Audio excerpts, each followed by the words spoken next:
Estamos. Sí. Entonces, bienvenidos a todos los que están. Ya les decía, por favor, ojalá vamos a hacer 2 métodos de pregunta. Me decía, Carlos, me estáis mandando un mensaje ya lo voy a ver. Me decía que le gustaría bastante interacción. Vamos a hacer mucho los que vamos a estar en esta conferencia con Toño, de tal manera que vamos 47 ya. De tal manera que lo que yo les pido, por favor, es que cuando hagan una pregunta que sea verbal, activan el teléfono, el micrófono y la hacen la pregunta nomás. Lo que les vamos a pedir para que ojalá tengan la posibilidad de participar mucho es que la pregunta sea lo más breve posible y con la menor introducción posible. Nos encantaría escuchar la experiencia de todos, obviamente, que fuera súper interactivo, pero por esta vez yo les pido que escuchemos a Toño, porque Toño nos tiene muchísimas cosas que decir y seamos súper breves, ¿vale? Toño, bienvenido una vez más, haznos una breve introducción de tu currículum y gracias por poder compartir con nosotros. Bueno, muchachos, la verdad que me habría encantado verle las caras a todos. Veo acá que son 49, se nos llenaría la pantalla, pero a lo mejor si en algún momento hay preguntas, que pongan la camarita, así yo sé con quién estoy hablando, me es mucho más fácil conectarme con la gente de esa manera. Bueno, de mi persona, ¿qué les puedo contar? Soy chileno igual que ustedes. Hay muchos Nací en el... sudamericanos también, Toño, ¿eh? Ah, Hay también hartos hay. colombianos, ecuatorianos, peruanos, venezolanos, hay hartos. Está el capitán de Copa Davis no sé si ha llegado, el capitán de Copa Davis de Guatemala también, que está en el curso. Adelante. Ah, qué bien, qué bien. Sí, pues sí, Chile se ha internacionalizado ahora, ¿no? Sí.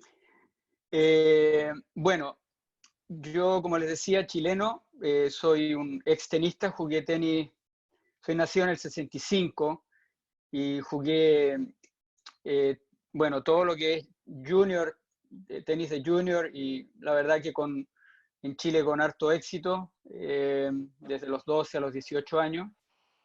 Me hice tenista profesional a los 17 años y jugué en el Tour por 12 años, entre los 17 y los 29 años. Ahí paré por una lesión y bueno, desde ese año me dediqué a trabajar de entrenador. De mi carrera de tenista, que les puedo contar, estuve mi mejor ranking fue 201 o 202 en la ATP. Jugué Copa Davis por Chile, creo que unas 6 u 8. Jugué siempre single.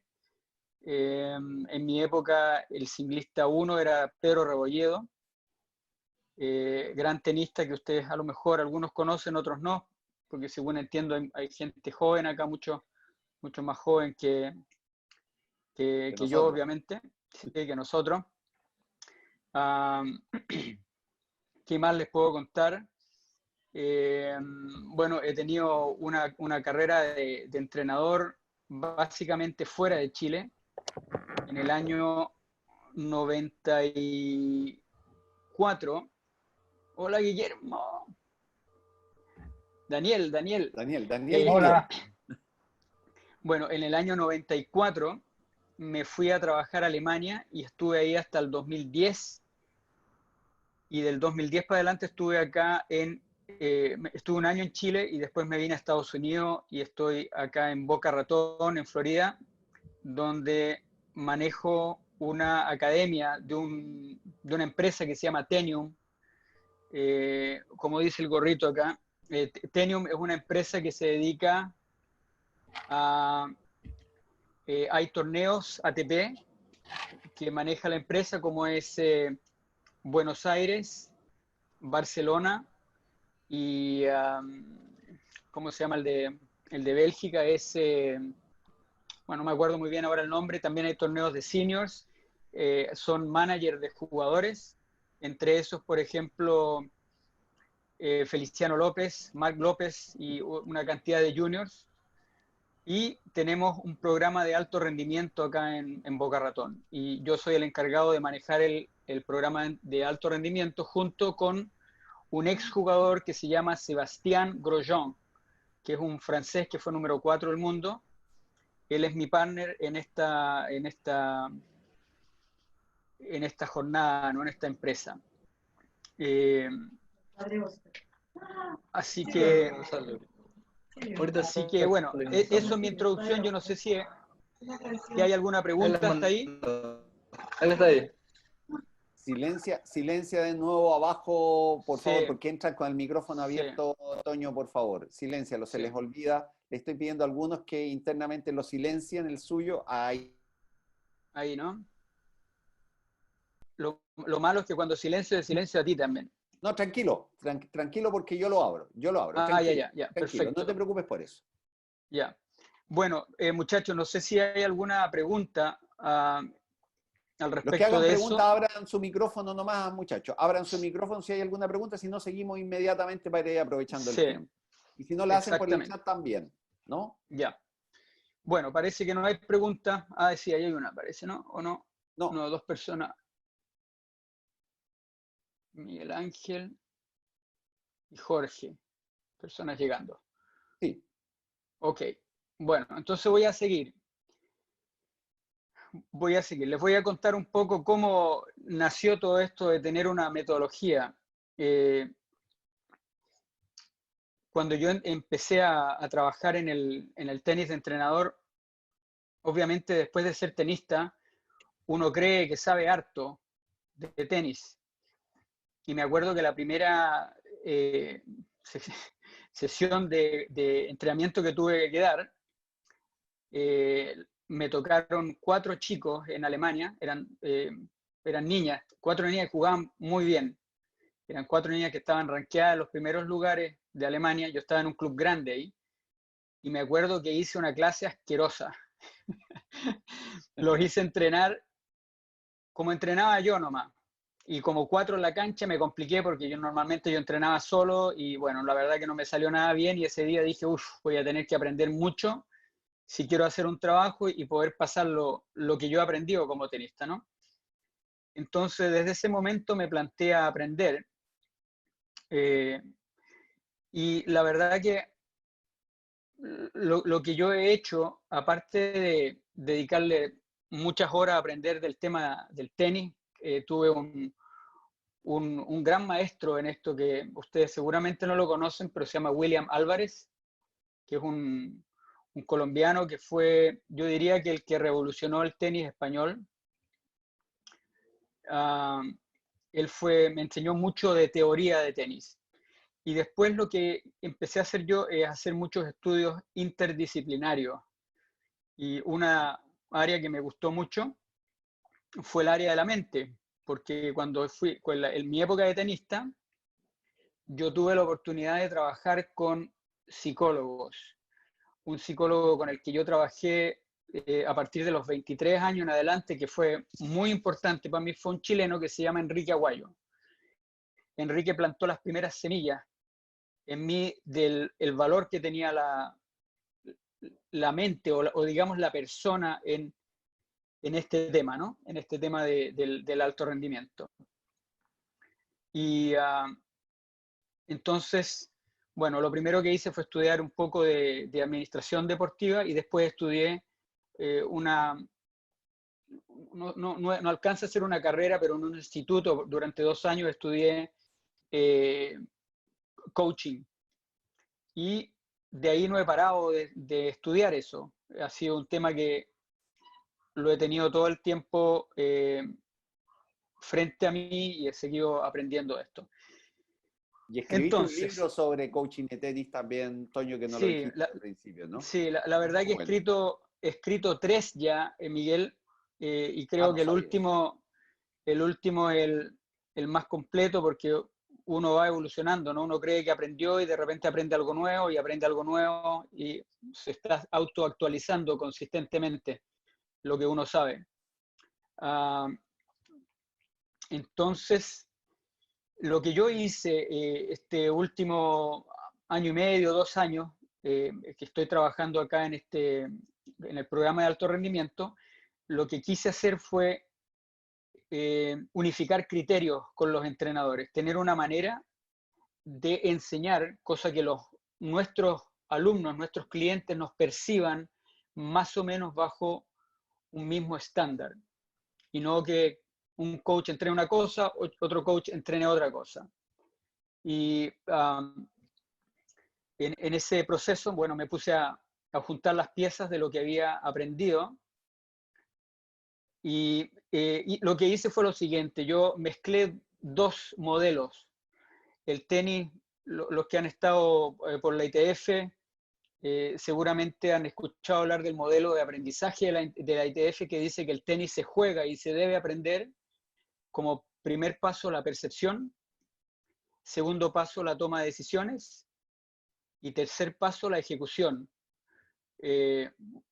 Miguel, bueno, Miguel debe estar más que En eso, familiarizado. justamente en eso estamos discutiendo en este curso, Toño. Ya. Por ahí vamos, Entonces, en este curso. entonces yo agarré eso que a mí se me hace totalmente lógico. Los tres pasos se me hacen lógicos. Primero uno ve lo que hace el rival, cómo se pone, cómo se para, cómo mueve las manos, cómo viene la pelota. Después uno se decide de qué manera moverse y decide la respuesta, y después uno ejecuta. Uno tiene la herramienta de ejecución y obviamente mientras más herramientas uno tenga, mejor. Pero si uno lee mal la información, la decisión está siempre afectada, ¿no? Y yo creo que hoy en día vemos harto eso. Vemos mucho, yo diría que un desequilibrio entre la observación y la ejecución, a mi entender. Hay más ejecución que observación, entonces se cometen muchos errores en el área de la toma de decisiones. Entonces, agarré ese modelo, percepción, toma de decisiones y ejecución, y lo mezclé con un modelo de coaching que a mí en lo personal me hace mucho sentido. Yo vengo haciendo coaching hace ya unos 15 años, con gente del tenis y con gente fuera del tenis. Y el modelo que a mí me hace más sentido es el modelo en que la persona, el coaching a la persona, al quién tengo al frente. Después el coaching al cómo ejecuto mis estrategias, mis tácticas, mis recursos. Y después el coaching al qué. Al qué, para mí en el qué entra todo lo que es análisis, todo lo que son puestas de objetivos, y la planificación, que creo que es un tema que a veces uno no lo tiene muy presente, el controlar lo que vamos haciendo, ¿no? Yo no sé si hay preguntas hasta ahí, por favor, denle tranquilo. Toño, yo me atrevo inmediatamente a preguntar, ¿se podría resumir en un qué, en un cómo y en un para qué? Muchachos, váyanse con las preguntas encima de Toño. ¿Se podría resumir mira, así? voy a compartir la pantalla y les voy a mostrar acá, ya que no nos estamos... ¿Ustedes me ven cuando yo comparto la pantalla o se ve Sí, solo la pantalla? perfectamente. Está la pantalla Ya, perfecta. ya. Entonces, yo diría que esa parte de arriba donde dice el jugador es la parte del quién. El juego es el cómo y los resultados es el qué. Entonces, el qué, el cómo y el quién. Perfecto. A eso es lo que me refiero Perfecto. yo con este modelo. ¿Ok? ¿Quién, cómo y qué? Voy a parar de compartir. A lo mejor comparto después. Mira, ahí estoy viendo ya algunas caras. Qué bueno ver caras. Me gusta ver caras. Ahí está.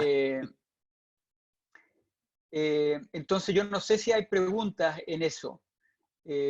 A mí, en lo personal, me empezó a hacer mucho sentido porque mi experiencia, cuando yo empecé a jugar, a trabajar, perdón, de coach, yo dije, con lo que yo sé y no he podido aplicar, porque a mí en mi carrera realmente lo que me pilló fue un poco el tiempo.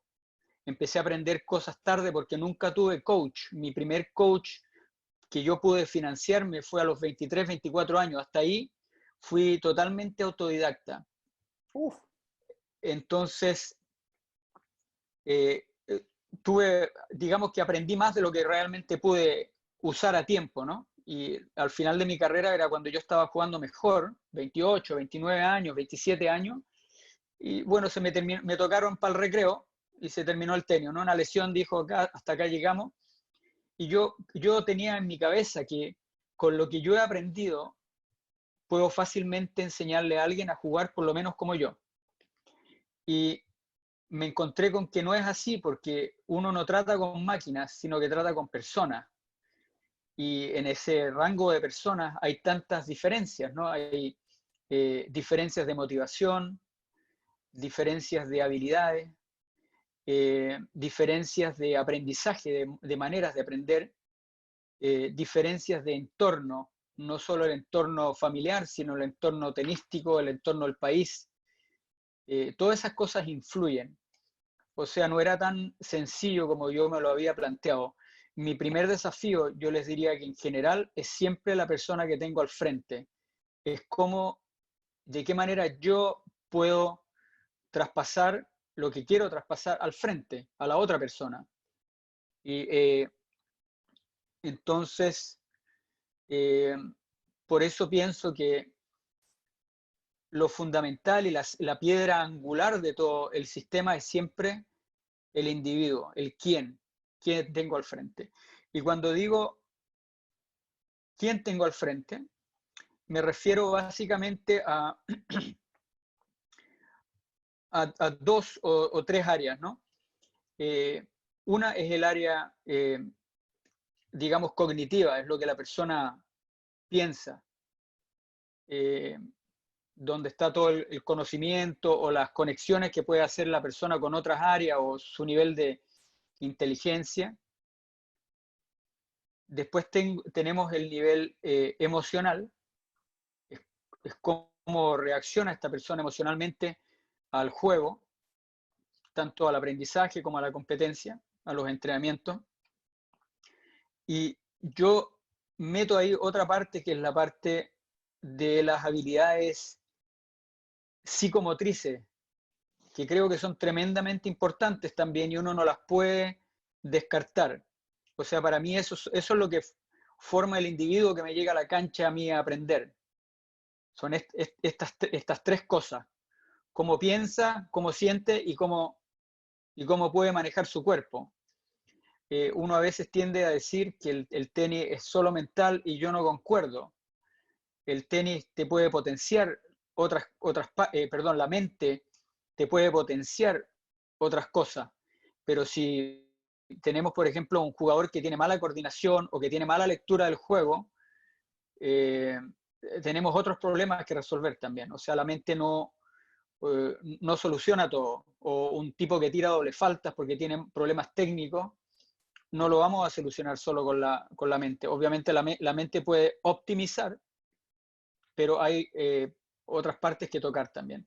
Entonces, esas son las tres áreas a rasgo general que yo trabajo con mis alumnos: la mente, las emociones y las habilidades físicas, las bases. Y cuando hablo de habilidades no hablo de capacidades, no hemos llegado a esa parte de ser más fuerte, ser más rápido, no, estamos llegando a cómo va mi coordinación, puedo manejar mis pies de la manera que quiero, tengo algún sentido del balance, de mi posición en el espacio. Todas esas cosas son importantes. Entonces, algunas cosas, por ejemplo, que les voy a comentar en esto, solo como... Perdona, mira, aquí hay una pregunta de Pedro Fernández y nos ¿Ya? dice, ¿cómo más o menos trabajas las emociones? ¿Lo vas a ver ahora o lo vas a ver, lo podrías responder ahora o lo podrías responder más adelante? Sí, sí, lo podría responder ahora. Me encantaría que se prendiera su cámara, Pedro, para verlo. Pedro Fernández, por ahí, Sí, ok, veamos. y que dijera hola, así aparece acá. Hola, hola. Ahí, Ahí está Pedro. Pedro. Gracias, Pedro. Perfecto. Bueno, ¿cómo trabajamos las emociones? Eh, En general de dos maneras, generalmente de dos maneras. Con los chicos tenemos toda la semana un grupo de conversación en el cual intercambiamos diálogo, ¿no? Y en esos diálogos, bueno, a veces profundizamos en una persona más que en otra, pero también les enseño técnicas, que las técnicas ya nos metemos en la segunda área, que es el área del cómo. Técnicas, por ejemplo, de relajación, aprender a hacer rituales, ¿no? Cómo se manejan los rituales, técnicas de respiración.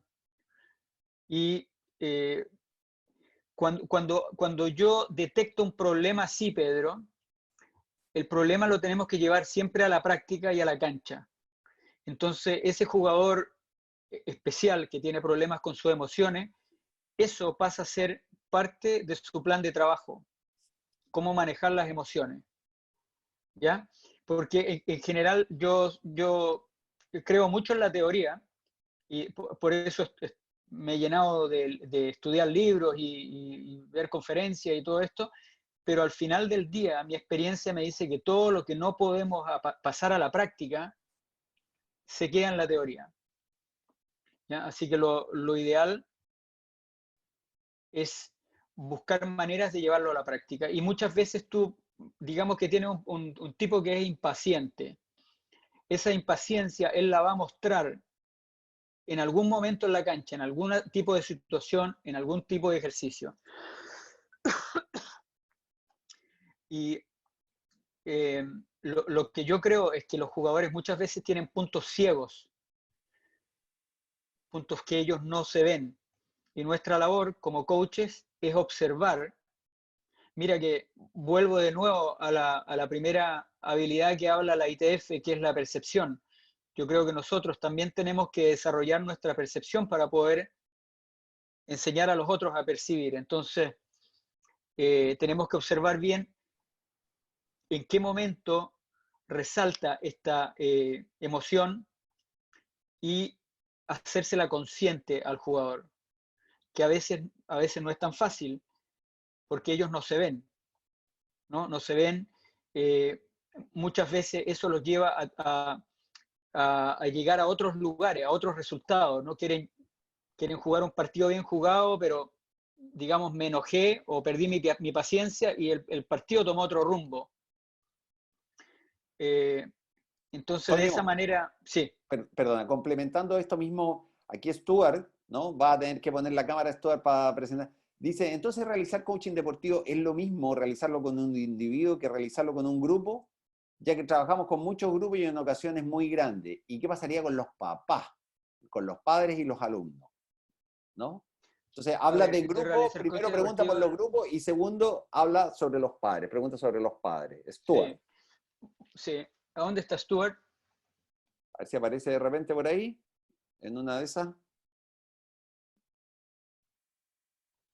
No lo veo, pero bueno. Ok. Ahí está, ahí lo veo, Stuart, con bigote. Hola, hermano. Bueno, yo creo que las dos cosas se pueden complementar y se deben complementar. A mí me gusta mucho el trabajar el coaching grupal, porque así aprenden los unos de los otros. No es siempre fácil porque hay que crear un ambiente de confianza. Y yo tengo un grupo de aproximadamente unos 10 chicos de este segmento, del segmento de alto rendimiento. Somos más, en total somos 25, pero hay unos más chicos que yo no integro todavía en este tipo de discusiones porque son muy chicos. Y la conversación sería muy distinta. Y a los padres los invito una vez cada 3 meses a conversar. Hago lo mismo que con los chicos, los invito, les planteo algo y más que nada los escucho y trato de darles otras perspectivas o de responder a sus inquietudes. Eso es más o menos. Así que yo creo que ambas cosas sirven, o sea, uno, el coaching grupal y lo otro, individualizar. Yo creo que en el tenis siempre hay que individualizar, pero lo que uno tiene que tratar de hacer, pienso yo, es responsabilizar al jugador por sus trabajos. O sea, una de las pegas que tenemos como coach es en algún momento dejar de ser niñera. No podemos estar encima de cada una de las cosas porque mi experiencia es que así no se consiguen resultados. Un jugador de alto rendimiento es responsable por sus cosas. Por lo tanto, una de las cosas que tenemos que lograr es que ellos se encarguen de su desarrollo. Entonces, como... Toño, ¿sí? están apareciendo preguntas buenísimas. Te voy a hacer dos de una que hace Adrián y otra que hace nuestro amigo Carlos Marchán. Adrián nos pregunta, ¿cómo motivar a los alumnos que no progresan al ritmo de los talentosos? Y a esto se suma la pregunta, te la hago de una buena vez para Sí. ocupar más el tiempo. Y Toño dice, ¿cómo marcas la diferencia entre hombres y mujeres? Vamos con esas dos mientras tanto, y aparecen otras acá. Ya. Bueno, ese tema de los que no progresan y los más talentosos siempre es una dificultad en el tenis porque los chicos tienden a compararse, y no solo los chicos, sino que los padres tienden a comparar a sus hijos con los otros. Uno de los mensajes que yo trato de mandar, Adrián, es que acá el desafío es personal, es un camino individual, es tu camino. Y el camino cambia. Yo les puedo dar ejemplo, bueno, a lo mejor hay algunos más viejos acá que se acuerdan, pero yo gané el Orange Bowl, chicos, cuando yo tenía 14 años y en Chile no perdí nunca en los juniors. Hasta los 18 años no perdí nunca un partido en los juniors. Me gané todos los nacionales entre los 13 y los 18 años. Todos Yo los que recuerdo jugué. eso. Yo que soy viejo recuerdo eso. Bueno, y les voy a contar que los otros chicos que jugaban conmigo, había dos en especial, Pablo Queirolo y Gerardo Bacareza. Al final del camino llegamos a donde mismo. O sea, la trayectoria y el crecimiento de un jugador, uno no lo puede estar midiendo por semanas, por meses. Hay que darse una etapa mucho más grande, porque los talentosos, y cuando hablamos de los talentosos, yo creo que en general nos referimos a los talentos psicomotrices. Esos aprenden más rápido. Pero los tipos que tienen talento mental, capacidad de trabajo, resiliencia, esos aprenden en el tiempo. Y ustedes no tienen idea la cantidad de tenistas en mi época de tenista profesional que eran más malos que yo, entre comillas, y llegaron más arriba que yo. O sea, si nos poníamos a mirarnos el revés, la derecha, el saque, la volea, el toque, era mejor yo. Pero los tipos llegaban más arriba por sumas de otras cosas. Así que yo creo que ese es un mensaje que uno siempre tiene que mandar a los padres. Difícil, no digo que no, es difícil porque los papás en general y los chicos están apurados, quieren las cosas rápidas, sobre todo en este mundo de hoy quieren las cosas rápidas. Adrián, pero por ejemplo una de las cosas que yo hago cuando, y afortunadamente lo puedo hacer, también porque ha sido un aprendizaje a través de los años, yo entrevisto a mis clientes antes de que sean mis clientes. Cuando ellos llegan a trabajar conmigo, yo los entrevisto y les pongo estas cosas sobre la mesa. Y cuando yo veo que lo que ellos quieren es algo que yo no puedo entregar, nos damos cuenta los dos, porque yo no los entrevisto en 15 minutos. Los invito, los entrevisto una hora, les pregunto más, les muestro lo que haga. Antes de decirle, mira, esto te va a costar tanto, yo tengo conversaciones profundas con ellos y nos damos cuenta ambos si somos o no somos el uno para el otro. Y a mí, como modelo de negocio, te voy a decir que es mucho mejor eso a que entre y salga gente. Cuando entra y sale gente, es mucho peor para mi negocio que cuando la gente entra y nos comprometemos ambos a un proceso. Mucho mejor, porque ahora, por ejemplo, yo te puedo decir que tenemos familia, yo estos días que estamos todos encerrados nos comunicamos todos los días con nuestros alumnos. Hay una conexión. Ok, eso por ese lado. Y por el lado de Carlos, me encantaría que me especificara mejor la pregunta, que no la... En la diferencia, Carlos, ¿puedes tocar el micrófono y darle brevemente para que avancemos? Carlos Marchand, ¿estás por ahí? Antonio, Sí, ahí está. Vamos. hola, hola. Primero que nada, qué gusto verte acá y hablando con tus compatriotas. Como te lo Hola, dije Carlos. atrás. No, fundamentalmente es cómo tú enfocas el entrenamiento en esta parte mental con hombres y con chicas a nivel de junior. Sí. Bueno, hay diferencias claras en ese tema, ¿no? Entre las chicas y los chicos. Cuando trabajamos en grupo, Carlos, yo los hago a todos hablar. Y ahí muchas veces tratamos los temas un poco más por encima. Pero cuando hacemos los planes individuales, ya nos metemos cada uno en su asunto más personal. Esa es la manera que yo trato de manejar la individualidad. Porque también hay diferencia entre hombres y hombres, ¿no?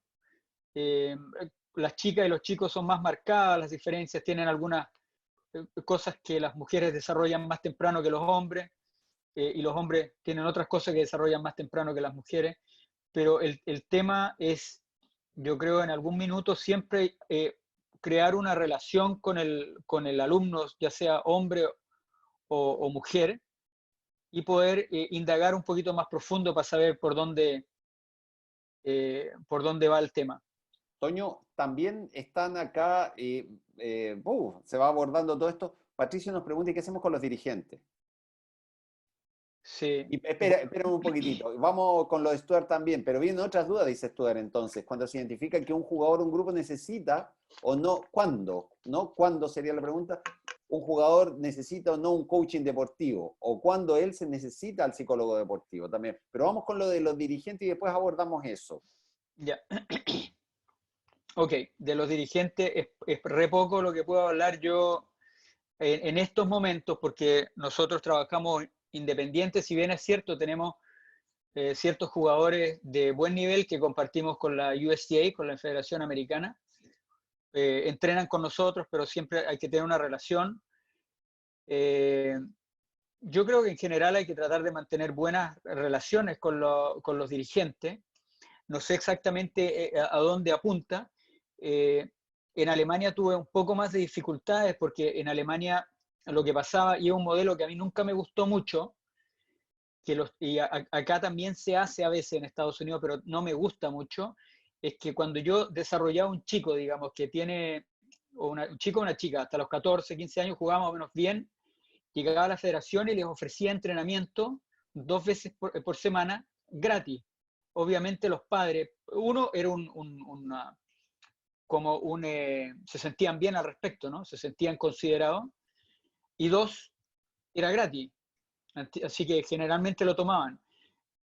Pero no siempre era fácil trabajar en una línea con los coaches, porque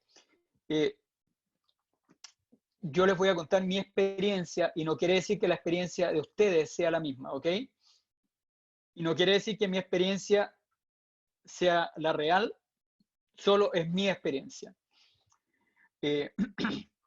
Las federaciones acá y en Alemania en muchas oportunidades tenían muy buenos coaches, pero en general, por la estructura de trabajo, los coaches no se podían responsabilizar por los alumnos, por bueno que fueran. Entonces, los alumnos estaban dentro mientras tuvieran resultados. El momento que no tenían resultados, fuera del sistema, y me caían de vuelta en el club. Yo creo que la única manera real de trabajar con una persona es con compromiso. Uno no puede dejar caer a un alumno por los resultados. O sea, hay otras cosas a lo mejor que uno puede decir, le tira la oreja si el tipo no está respondiendo en otras áreas, pero por los resultados solo yo creo que no es suficiente. Y como muchas veces habían tantos entrenadores interactuando con un jugador, nadie se responsabilizaba por el jugador. Ejemplo X. Todos estaban de acuerdo que jugador X tenía que mejorar la técnica del saque. ¿Quién se hacía cargo? Al final, nadie. Y pasaba el tiempo y el saque seguía igual. Ese tipo de cosas tuve que vivir yo. Pero en general yo siempre trato de mantener una relación de equipo con los entrenadores. No siempre es factible. Ustedes saben que acá en esto del tenis hay, como en cualquier área de la vida, hay egos envueltos, ¿no? A veces creemos que tenemos la razón y que las cosas se hacen por aquí y no por allá. Y muchas veces nos olvidamos que la persona más importante en el proceso siempre es el jugador y no nosotros. El jugador es siempre lo fundamental. Perfecto. Toño, Daniel nos pregunta acá, y va más o menos con lo que estás en la línea en que tú estás hablando, cómo va a complementarlo. ¿Cómo manejarías a jugadores que a lo mejor poseen grandes cualidades para este deporte, pero no logran dar ese pequeño saltito de calidad? Entrenamiento y competencia. En entrenamiento tienen calidad y después la competencia no pasa. ¿Cómo enfocarías ese tema? Sí. Yo creo que eso es algo bien, bien común. Son cosas que yo pienso que se manejan a largo plazo y hay que identificar el motivo. Primero que nada hay que tratar de identificar por qué. Son nervios, expresión externa, expresión interna, cómo se maneja la persona. Y alguien hizo una pregunta antes que me pareció interesante, que fue Respecto respecto a ese tema de cómo manejarla, cuándo era el momento de llamar a un psicólogo o no llamar a un psicólogo. Sí. Bueno, yo creo dos cosas. Uno, que como entrenadores debiéramos tener una mínima preparación de psicología. Tenemos que prepararnos en esa parte porque es una parte fundamental. Estamos tratando con personas y las personas, como dije al principio, tienen cabeza, sentimientos y su cuerpo. Y hay que tener un pequeño entendimiento de cómo funciona esta maraña, ¿no? Creo que es muy importante. Ahora, el psicólogo, yo creo que si el psicólogo está dentro del sistema, es mejor que si está fuera del sistema. Creo que si el psicólogo entiende y tiene una relación directa con el tenis, es mejor que si está fuera del sistema. Y creo que como en todas las áreas, hay psicólogos que son fantásticos y hay psicólogos que son menos fantásticos. Y hay psicólogos que se van a involucrar más y otros que se van a involucrar menos. Yo lo que siento que mientras más cercanía, mejor. A veces el que necesita coaching no es el jugador, es el entrenador para ver cómo maneja la situación con el jugador.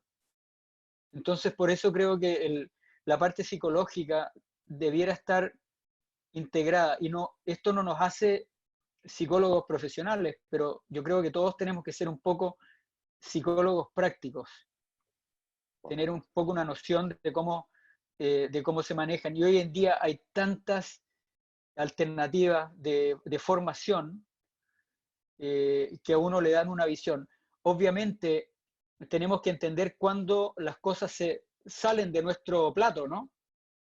Yo he tenido casos en mis 25 años, se pueden imaginar, he tenido casos de droga, adicciones de otro tipo, anorexia, bulimia, síndrome de estrés, problemas familiares, alcoholismo, lo que tiren. Bueno, ahí llega un momento que yo digo, Toñito, esto no es para ti. Esto ya es demasiado grande. Entonces yo me concentro en las cosas que yo puedo manejar dentro de una cancha y ayudar al jugador a que su conducta sea más alineada con la conducta de un tenista profesional.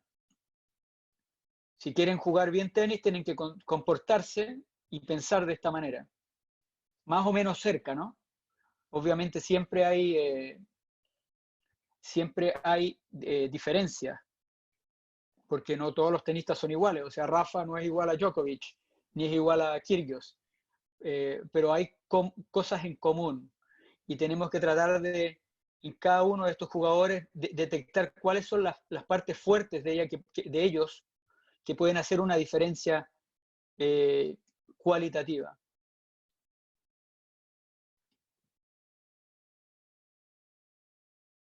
Ok, no sé si hay...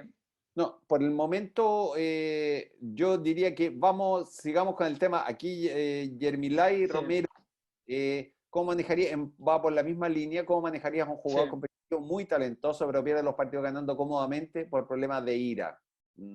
Pierde la cabeza cuando pierde un punto relativamente fácil. Sí, bueno, eso yo creo que ya lo contesté Exacto. de alguna manera, ¿no? Hay que buscar manera de que él lo pueda practicar eso en tiempo real, en cancha. Muchas veces los chicos, a lo mejor voy a hacer un comentario acá al respecto, los chicos no se plantean que el entrenamiento tiene una relación directa con el campeonato. Ellos ven estas dos cosas como si fueran aisladas. Entonces entrenan y después juegan campeonato. Yo me acuerdo cuando las épocas que yo mejor rendí fue cuando empecé a trabajar en mis rituales. Y esos rituales me hacían visualizarme siempre en situaciones de competencia. Tanto así que a veces me ponía nervioso practicando. Nunca me pasó antes. Y es mucho mejor tener estas sensaciones antes de que después tirarte a la piscina y decir, uy, que helada está el agua, ¿no? Así que yo creo que esa es una habilidad, una cualidad que uno tiene que despertar en los chicos y que ellos tienen que entender que uno entrena para competir y uno al final uno compite como entrena.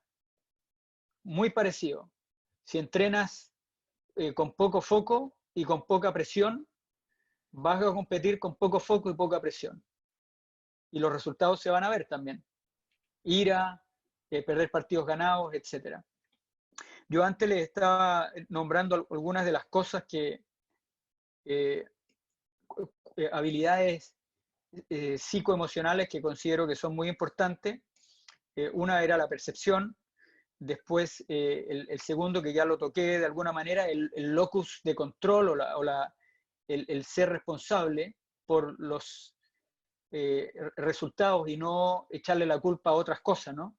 Perdí por el viento, perdí por la raqueta, perdí por, no sé, porque el coach no me dijo, sino que tomar responsabilidad.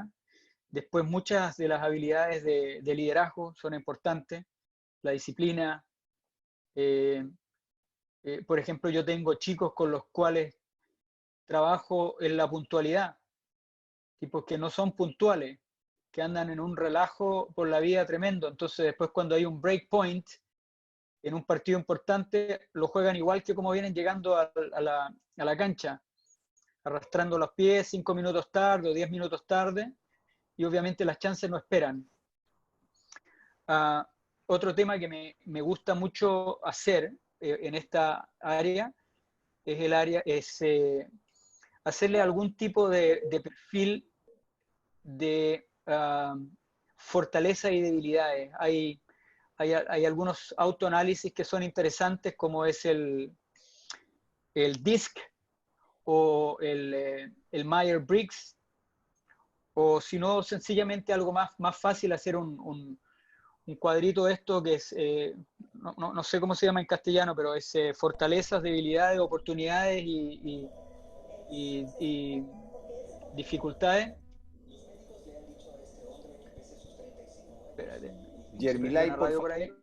Ahí ya. Ahí ya le bajé el volumen.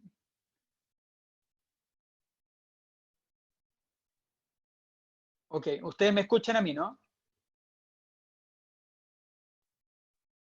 Ya. Estamos de nuevo. Ya. Estamos. Ya. Entonces, esas herramientas me gustan mucho porque en general los chicos no saben qué es lo que tienen bueno y qué es lo que tienen malo. Las personas en general las cosas buenas las toman por obvias, porque han convivido con ellas toda su vida, y las cosas malas muchas veces no nos han dicho o no somos muy conscientes. Yo creo que es importante eso, hacerse consciente de que un jugador se va a destacar siempre por sus fortalezas, no por sus debilidades.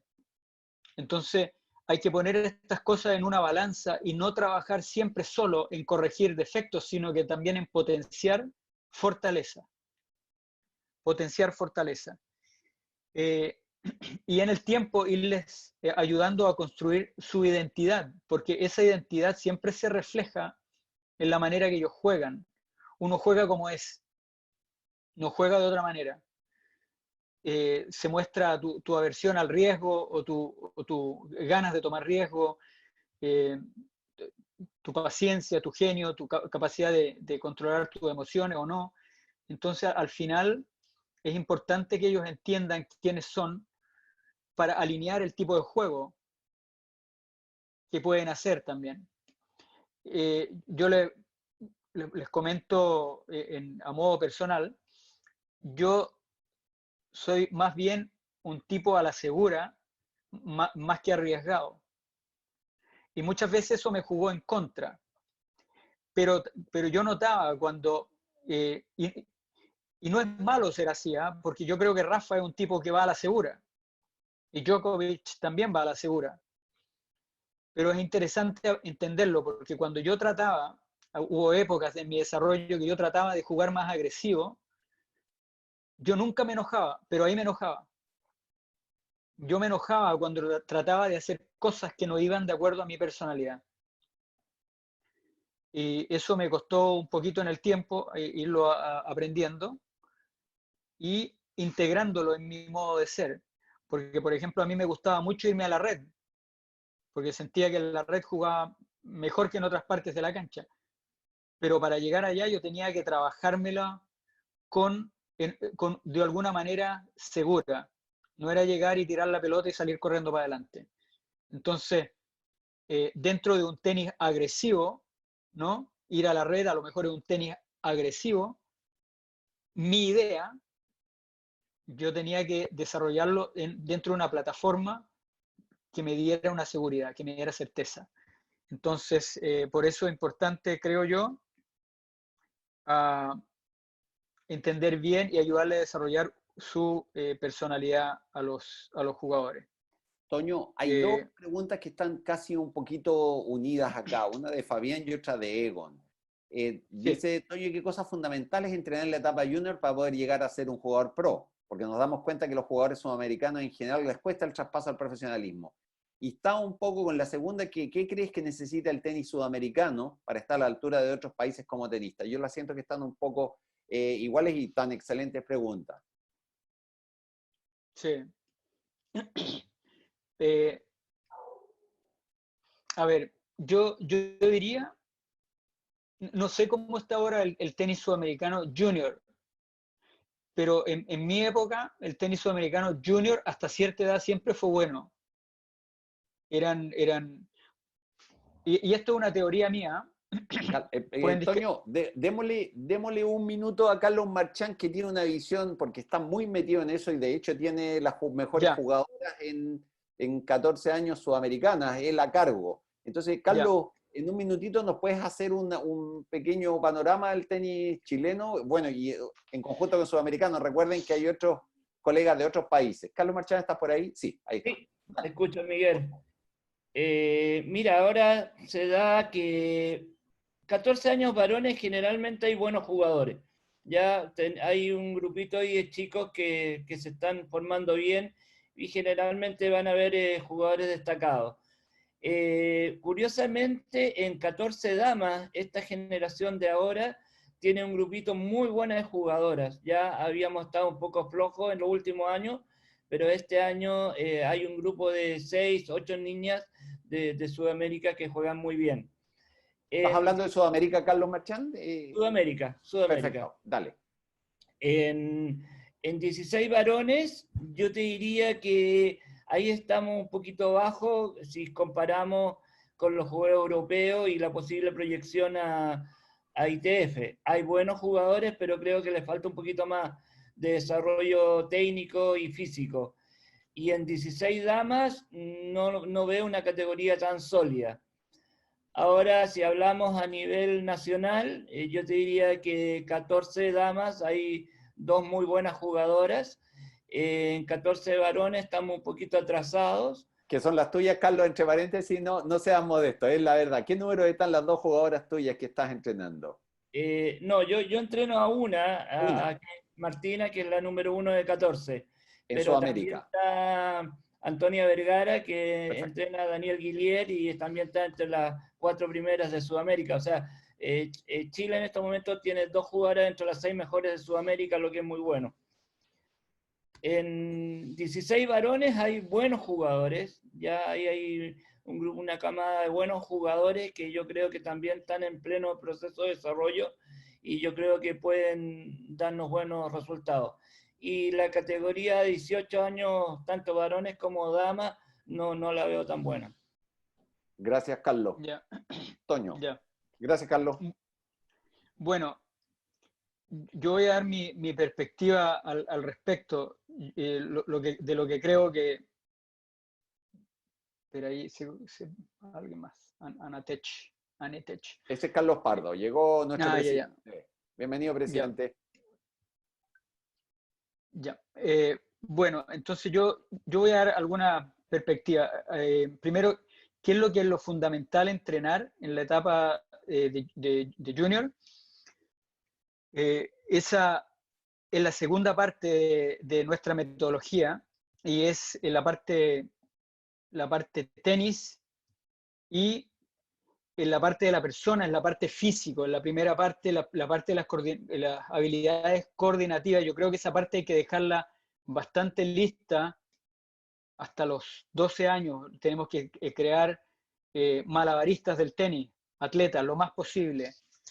Y después viene todo lo que el desarrollo tenístico, que yo pienso, yo soy un convencido y me ha traído buenos resultados, que uno tiene que desarrollar todo. Al principio todo.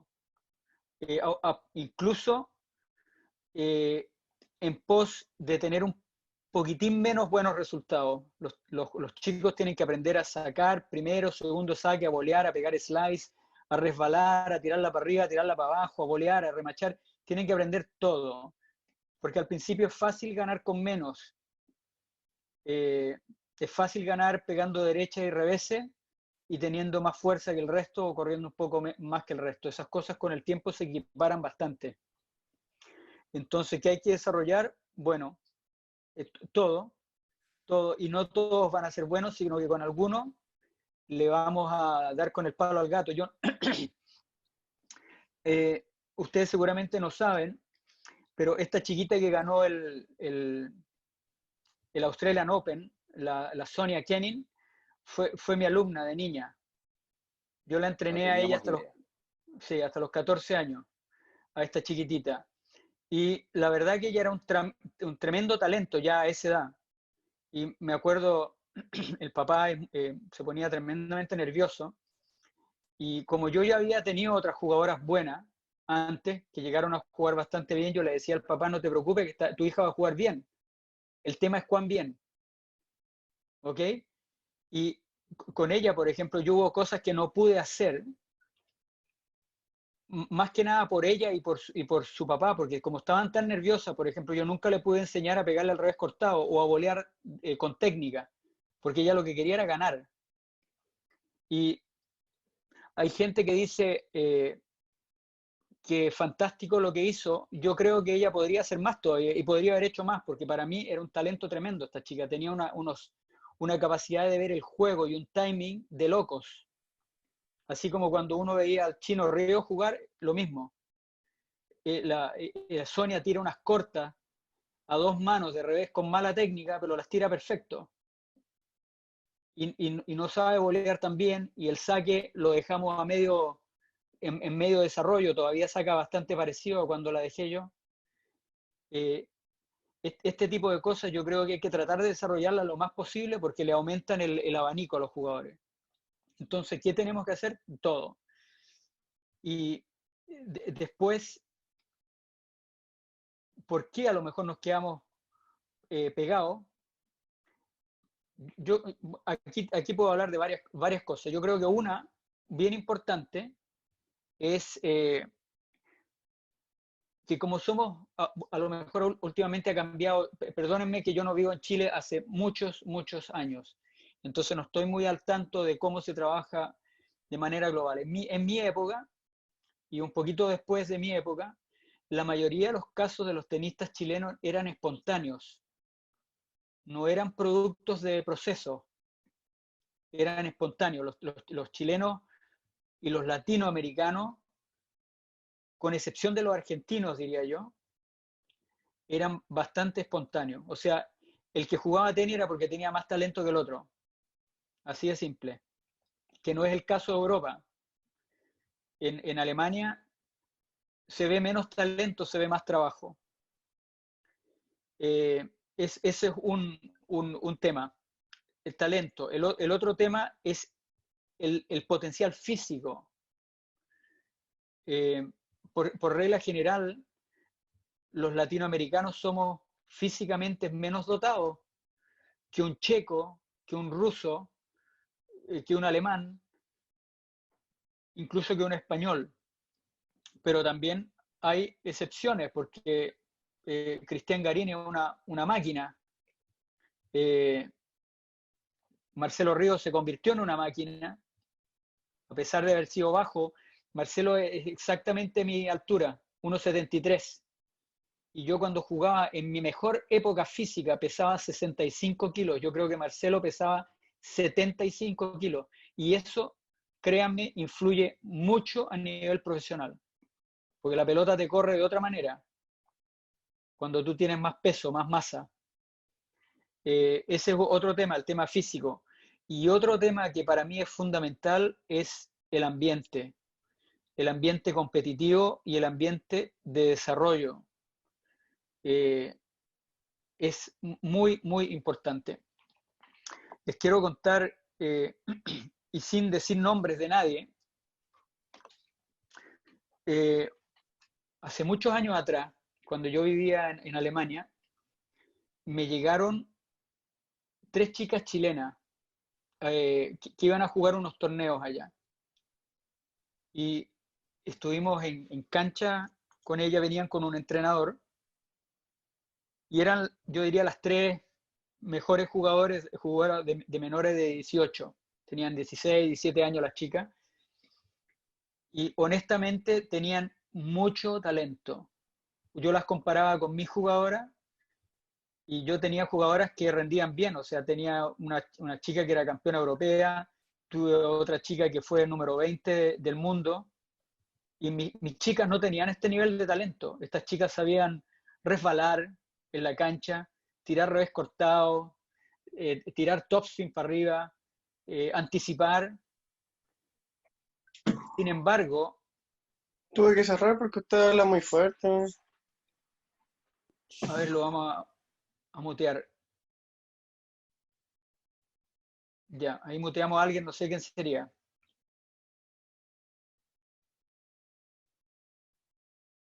¿Me escuchan? Ok. Lo que me llamó la atención, aparte de las facilidades técnicas que tenían, la habilidad física comparada con mis chicas, fue la parte ambiental. Por ejemplo, poca disciplina con cosas básicas. No, sabéis que no la siento hoy día, no voy a entrenar. O no, me aburrí porque no la siento. O no me gusta la comida, mejor voy a comer un yogur. Yo creo que esas cosas realmente tienen una influencia tremenda, tremenda, cuando se trata de ir a competir a un alto nivel. Y yo les voy a contar como chilenito, cuando yo empecé a jugar, a mí realmente me agobiaba un poco el ambiente del tenis profesional, estar solo, por ejemplo, y ver que los tenistas franceses de mi época, o los españoles o los italianos, andaban con un coach. y tenían ropa de tenis, y tenían contrato, y tenían raqueta, y ellos se subían a un avión a ir a jugar y yo tenía que irme en tren. Esas cosas pesan. Obviamente son superables. Si tú tienes a alguien al lado que te va explicando y que te va guiando, son superables. Pero yo lo que noté es que ahí había una parte que venía ya de casa, y cuando me refiero a casa me refiero a nuestro medio ambiente, que pueden ser padres, club, competencia, que ya venía con una estructura un poco desventajosa. Entonces, para resumir, creo que ¿qué nos falta? Nos falta un ambiente, exponernos a un ambiente competitivo un poco más alto. A lo mejor ir a Argentina es suficiente, no lo sé. Pues los argentinos siempre han tenido buena competencia. Perdón, no siempre, porque ustedes saben, curiosamente, en mi época de junior, los argentinos eran más malos que los chilenos. Los que eran buenos en Sudamérica eran los brasileros, y yo diría que los chilenos, no los argentinos. Los argentinos de mi época empezaron a jugar tenis después, mejor, empezaron a venir cada vez más, y de repente empezó a salir una gamada de argentinos increíble que jugaban bien tenis. Pero en mi época no eran buenos. Los argentinos no eran eso que vamos los sudamericanos, los argentinos la queman, no era así. Había obviamente casos individuales, pero no como una masa colectiva, como son los españoles o los franceses o los argentinos, incluso hoy en día, ¿no? Y curiosamente los argentinos también en hombres más que en mujeres. Y los españoles también en hombres más que en mujeres. Y yo creo que la cultura influye mucho. Así que a lo mejor ahí respondí un poco a la pregunta. Perfecto. Ok. Después, para no dejarlo sobre el tintero, les voy a comentar un poco de la segunda área del modelo, que es el área del juego. Y aquí es donde entra el modelo de la ITF, que dice toma de decisiones y ejecución. Yo lo transmuto a estrategia, táctica y técnica. Lo meto todo en este grupo. Y en estas áreas, por ejemplo, a mis alumnos siempre les enseño un poco de teoría y les digo el primer obstáculo que tenemos cuando jugamos tenis es la red. La pelota hay que pasarla por arriba de la red, y eso ya te marca una ley, una regla del tenis, que es trata de pegarle a la pelota siempre, hacer contacto con ella siempre por arriba de la red, no dejarla caer por abajo de la red, tomarla por arriba de la red y darle de abajo para arriba, para que la pelota pase. Y después ya con el spin nos encargamos de que la pelota caiga también, ¿no? Pero ese es una de las cosas, el primer obstáculo, en el tema de estrategia y toma de decisiones. Después el tiempo, cómo manejar el tiempo. Hay que siempre pegarle a la pelota de una forma que yo pueda recibir la otra. Si estoy parado en una esquina y le pego muy, muy rápido y la pelota me viene muy rápido, a lo mejor no alcanzo a posicionarme en el centro para correr a la otra esquina.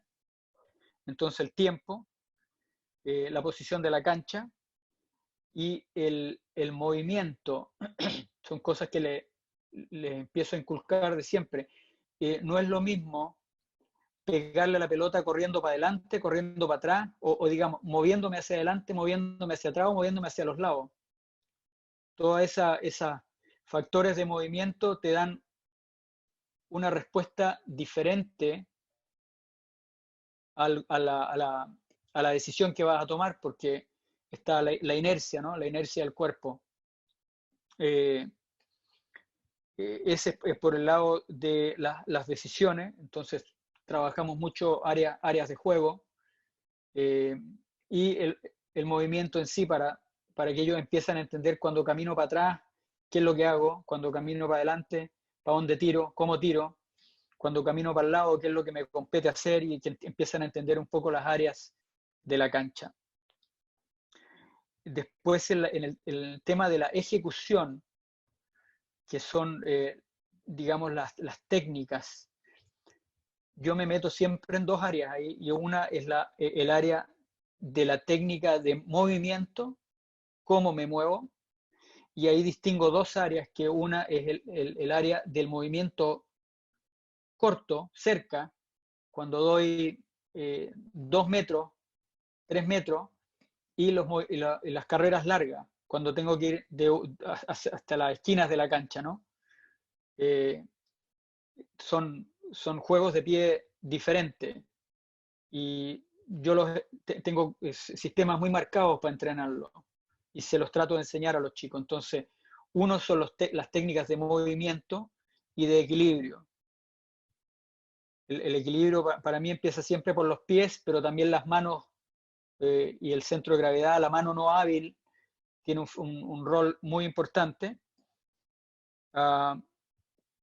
Y después tenemos las técnicas de golpeo, que para mí dependen mucho de lo que pasa con el equilibrio del cuerpo. A ver, me está llegando un mensaje de Chile. ¿No será del grupo? Sí, es del grupo. Bueno. Toño, un segundo, hola. Tuve un tiempo, me puedo conectar un poquito a las charlas. Lo primero, agradecerte el tiempo, la disposición y todo. Lo que pasa es que Miguel me está diciendo que nos quedan como 7, 8 minutos para terminar con la charla. Entonces, por eso el mensaje seguramente tiene que haber sido que te lo estaba mandando él por WhatsApp. Entonces, para que lo tengas considerado ahí, de que nos van quedando, no sé, 7, 8 minutos. No sé, Miguel me puede ratificar bien. Correcto. Era eso, Toño. No te quería interrumpir porque está muy buena la charla, pero aquí tenemos al presidente con más autoridad, entonces. Bueno, lo podemos hacer como ustedes quieran. Si quieren lo dejamos acá. No, yo creo que hay que cerrar con estas ideas que estaban tan buenas, Toño, y programar, si fuera posible por tu tiempo, otra la próxima semana, porque me parece muy bueno conversar estos temas. Ya, ok. Entonces, mira, lo último que les quería comentar acerca de cómo trabajamos este modelo es la parte final de los resultados, que yo creo que es fundamental eso, y es una parte donde yo he pecado de negligencia, a lo mejor, es no controlar lo que hago. Y siento que acá es importante tener formas de medir, ya sea cuantitativamente, que las partes físicas son mucho más fáciles de medir de manera cuantitativa, y después el ojo del experto del tenis y medir cualitativamente. Desarrollar parámetros que les guste a cada uno y decir, nosotros nos vamos a guiar por esto va a ser nuestro norte. Y en esta área de los resultados siempre analizar, crear nuevos objetivos después de los análisis, de ver qué es lo que aprendimos en el proceso, nuevos objetivos, y después desarrollar un plan de ejecución. Para mí los planes de ejecución obviamente tienen que ser a largo plazo, pero me gusta ir caminando de a poquito cada 3 meses y volver a resetear, a chequear. Así que con eso creo les pude mostrar un poco el sistema de coaching, de metodología que usamos acá. Acá se los voy a pasar rapidito por la pantalla. Las 3 áreas del coaching: el jugador, con la parte mental, emocional, y las físicas; el juego, con la toma de decisiones, la estrategia y las competencias técnicas; y la parte de los resultados, con el análisis, la puesta de objetivos y el plan, un plan para ejecutar. Así que eso sería por mi lado, Carlos y Miguel. Me hubiera encantado poder compartir más todavía con ustedes, pero ya tendremos otra oportunidad. Así que les agradezco. No, al revés, pues, agradecerte a ti por tu tiempo, por la disposición. La verdad que, mira, ya van, no sé, 20 o 30 comentarios de que se tiene que repetir.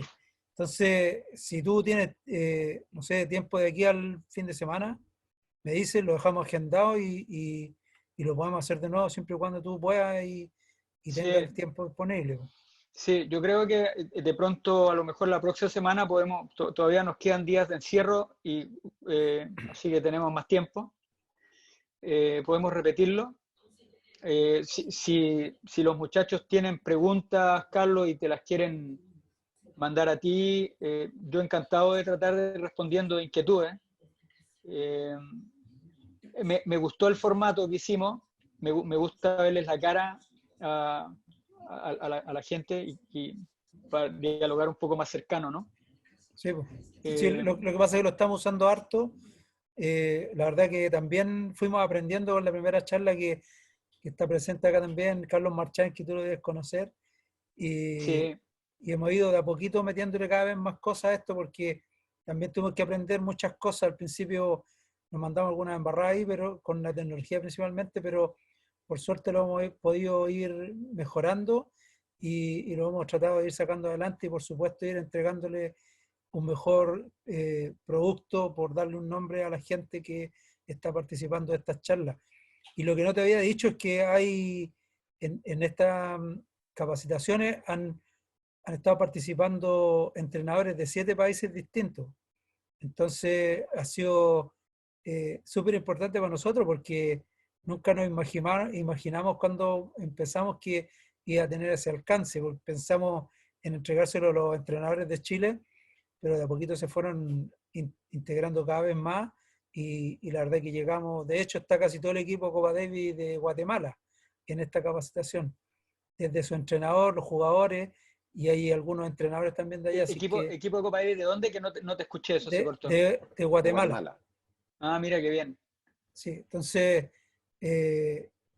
nosotros estamos súper contentos, le hemos puesto harta pega a esta cuestión, en conjunto con Miguel y con la gente del equipo de ANETECH, y hemos tratado esto de sacarlo adelante, pidiéndole ayuda, por ejemplo, a gente como tú, a Carlos Marchán, que no pertenece a ANETECH, pero siempre tiene la disposición de ayudar, y estamos ahí tratando de sacar esta cuestión adelante y colaborando también con los entrenadores en el conocimiento que también les puede servir para refrescar conocimiento, para aprender cosas nuevas y a su vez no estar metido tanto en el problema que estamos viviendo. Sí, perfecto, perfecto. Gracias a todos por escuchar.